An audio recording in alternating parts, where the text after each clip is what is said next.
आज मैं इस कहानी में आपको बताने वाले हैं जो व्यक्ति चुगली करता है उसके साथ में कैसा व्यवहार होता है, उसके साथ में कैसा होता है। एक राजा साहब थी और राजा साहब का एक आदेश था, हुक्म था, जो कोई व्यक्ति मुझे कहानी सुनाएगा मैं उस व्यक्ति को पुरस्कार दूंगा। ये बात पूरे राज्य में फैल गई तो उस राजा साहब के दरबार में बड़े बड़े बुद्धिमान लोग आते थे और अपनी कहानियाँ को सुनाते थे और राजा साहब उनको पुरस्कार देते थे। उन्हीं के राज्य में एक गरीब पंडित रहता था। जब ये बात उसकी पंडित की पत्नी को मालूम पड़ा तो पंडित की पत्नी ने पंडित जी से कहा, राजा साहब का एक आदेश है, जो कोई कहानी सुनाएगा तो राजा साहब उसको पुरस्कार देंगे। तो पंडित जी अपनी पत्नी से बोले, पंडितानी मुझे कहानी नहीं मालूम है, मैं क्या राजा साहब को कहानी सुनाऊंगा। पंडितानी बोली, आप चिंता मत करिए, मैं आपको कहानी सुना देता हूँ और वही कहानी जा कर के आप राजा साहब को सुना दीजिए, बस आपको पुरस्कार मिल जाएगा, अपने घर का गुजारा हो जाएगा। कहानी पंडित जी बोले, कहानी क्या है? तो रानी वो पंडितानी बोली, आप राजा साहब दरबार में इतना कह दीजिए, पुण्य की जड़ पाताल हरी।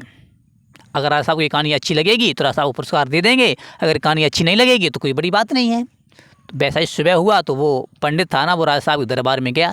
सभी लोग अपनी कहानी सुना रहे थे और उनको धीरे धीरे पुरस्कार भी मिल रहा था। लास्ट में पंडित जी का नंबर आया। पंडित जी खड़े हुए तो राजा साहब ने बोले, आप भी कहानी सुनाइए। तो पंडित जी बोले, महाराज पुण्य की जड़ पाताल हरी। और ये बात राजा साहब को बहुत अच्छी लगी। राजा साहब ने क्या किया, उस पंडित जी को सबसे 5 गुना ज़्यादा धन दिया, पुरस्कार दिया। तो पंडित जी के चेहरे पर बहुत खुशी थी। पंडित जी हंसते हंसते घर पे आए।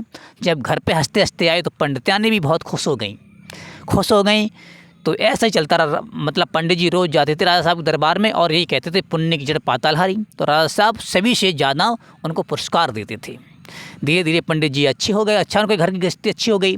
तो उन्हीं की जो आता था व्यक्ति, उसको एक पंडित को उसमें ईर्ष्या होने लगी, उस पंडित जी से उनको जलन होने लगी। तो उसने क्या किया, राजा साहब से जोरागांठी कर दी। बोले, महाराज ये पंडित एक आता है ना, वो एक ही बात बोलता है, पुण्य की जड़ पाताल हरी।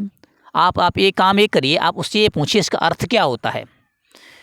तो राजा साहब ने कहा, आप ठीक बात कर रहे हो पंडित जी, हम उसको पूछता हूँ। तो जो पंडित था ना, वो एक कहानी सुनाता था, वो उससे गया तो राजा साहब ने उसको ही खड़ा कर लिया। पंडित जी आप ये बताइए, आप एक बात बोलते हो, पुण्य की जड़ पाताल हरी, इसका अर्थ क्या है? तो पंडित जी बोले, महाराज इसका अर्थ मुझे नहीं मालूम है, लेकिन मेरी पत्नी को मालूम है। आप कहो तो मैं अपनी पत्नी को कल सुबह लेकर के आ जाएँ। बोले, नहीं, कहानी तुम सुनाते हो तो इसका अर्थ तुमको मालूम होना चाहिए। नहीं मालूम है तो एक काम करिए, कल इनको सुबह 8 बजे फांसी लगनी चाहिए। राजा साहब ने हुक्म कर दिया और हुक्म करने के बाद राजा साहब ने दरबार को ख़त्म कर दिया। राजा साहब गए जल्लादों के पास में और जल्लादों से बोल दिया, जो कोई व्यक्ति सवेरे आ जाए उसको आप फांसी दे देना। सुबह 8 बजे जो कोई व्यक्ति आ जाए आप उस व्यक्ति को फांसी दे देना। ये राजा साहब सैनिकों से और जल्लादों से बात बोल करके चले गए और नाम नहीं बताया, नाम मालूम नहीं था। तो पंडित जी बहुत उदास थे, घर पे पहुँचे, खुशी नहीं थे, चेहरे पर उदास था। तो पंडितानी बोली, महाराज आज आप आए हो, खाली हाथ आए हो, क्या लेकर के आए? तो बोले, लेकर के आए हैं, कल सुबह मुझे 8 बजे फांसी होने वाली है और राजा साहब का ये हुक्म है। पंडितानी बोली, अरे बोले किस बात के लिए? वही है, पुण्य की जड़ पाताल हरी का अर्थ मुझे मालूम नहीं है। तो पंडितानी बोली, आप बोल देते, मेरी पत्नी को मालूम है। तो पंडित जी बोले, मैंने बोला तो था। राजा साहब बोले, कहाँ बताते हो आप, तो आपको मालूम होना चाहिए। तो बोले, पंडितानी बोली, आप चिंता मत कीजिए, आराम से खाना खाइए, जब सुबह होगा तो मैं आपको बता देंगे। तो भैया पंडित जी जैसे वही समय था 8 बजे पहुंच जाना। तो पंडित जी तैयार हुए। पंडितानी बोली, महाराज अभी आप रुक जाइए, मरना तो आपको है ही, आपको फांसी लगेगी और मौत से बड़ी सज़ा क्या हो सकती है। आप एक काम के आराम से जाइए, बेफिक्र होकर जाइए। 9 बजे गए। 9 बजे ने जो दूसरा पंडित था ना, उसकी जोरागांठी कर दी थी। उसने सोचा अब तो शायद वो पंडित मर गया होगा, हमारा पत्ता साफ हो गया है, उसका बदले का धन अब मुझे मिलेगा। अब चलते देखते चल करके। जो पंडित ने बुराई की थी ना राजा साहब के यहाँ पर, तो वो पहुँच गया 9 बजे। तो जल्लादों ने क्या किया, सैनिकों ने क्या किया, उस पंडित को पकड़ लिया जिसने उस पंडित की बुराई की थी, चुगली की थी। बोला, पंडित बोला उस जल्लादों से, आपने मुझे क्यों पकड़ा है? बोला, राजा साहब का हुक्म था, जो सुबह 8 बजे आएगा उसको फांसी दी जाएगी। 8 ही बजे आप 9 बजे आ रहे हो, है ना, आपको फांसी लगनी चाहिए। तो क्या किया, तो मतलब उसको जल्लाद को, वो जो जिसने चुगली की थी, जल्लाद ने उसको फांसी लगा दी। वो मर गया।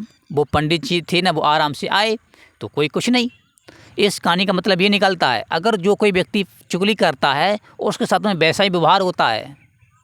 शायद वो चुगली नहीं करते तो कुछ नहीं होता, उन्होंने चुगली कर दी तो वो जिसने चुगली की वो ही मर गया, है ना। एक कहावत कही गई, जो व्यक्ति दूसरों के लिए गड्ढा खोदता है वह व्यक्ति उसी में गिरता है।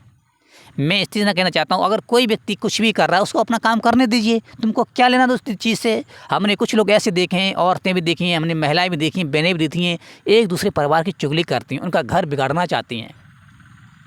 शायद ये कहानी से आपको जीवन में सीखने के लिए बहुत कुछ मिला होगा। फिर मिलेंगे आप लोगों को मैं नेक्स्ट कहानी में। आप सभी लोगों को हमारी तरफ से जय हिंद, जय भारत। और आप लोग आज के बाद चुगली ना करें कभी भी, नहीं तो आपके साथ में वैसा ही होगा जैसे उस पंडित के साथ में हुआ था। ठीक है।